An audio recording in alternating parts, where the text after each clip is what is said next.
বিসমিল্লাহির রহমানির রহিম। সবুজবাগ থানা ছাত্রদল প্রাক্তন ও বর্তমান নেতৃবৃন্দের সমন্বয়ে আজকের সুজন ও ফরাদকে ফিরে পাওয়ার আশায় এই হৃদয় বিদারক অনুষ্ঠানের সম্মানিত সভাপতি অত্যন্ত প্রিয় ছোট ভাই ওমর ফারুক, অনুষ্ঠানের প্রধান অতিথি বাংলাদেশ জাতীয়তাবাদী দলের সিনিয়র যুগ্ম মহাসচিব, সাবেক কারাবরণ নেতা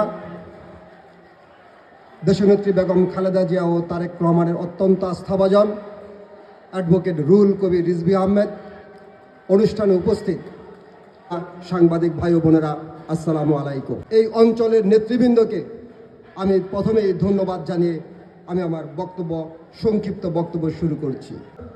আপনারা ভুলে গেলে চলবে না যে এই পর্যন্ত গত বছরের নভেম্বর পর্যন্ত প্রায় 677 জনকে সেই ফ্যাসিস্ট হাসিনা সরকার গুম করেছিল।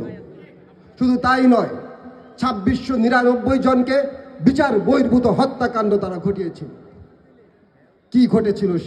একটি মহল খুব উজ্জীবিত, তারা 5ই আগস্টকে বা 36শে জুলাইকে তারা শুধু স্মরণ করতে চান, কিন্তু তাই নয়।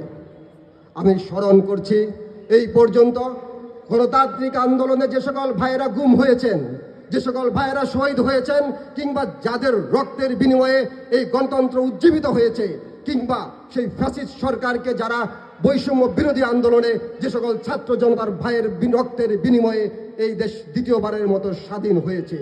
কিন্তু ভুললে চলবে না যে গণতান্ত্রিক আন্দোলনে আমাদের যে সকল ভাইয়েরা গুম হয়েছিল, খুন হয়েছিল, তাদের রক্তের বিনিময়ে কিন্তু আজকে 5ই আগস্টের উদ্ভব হয়েছে।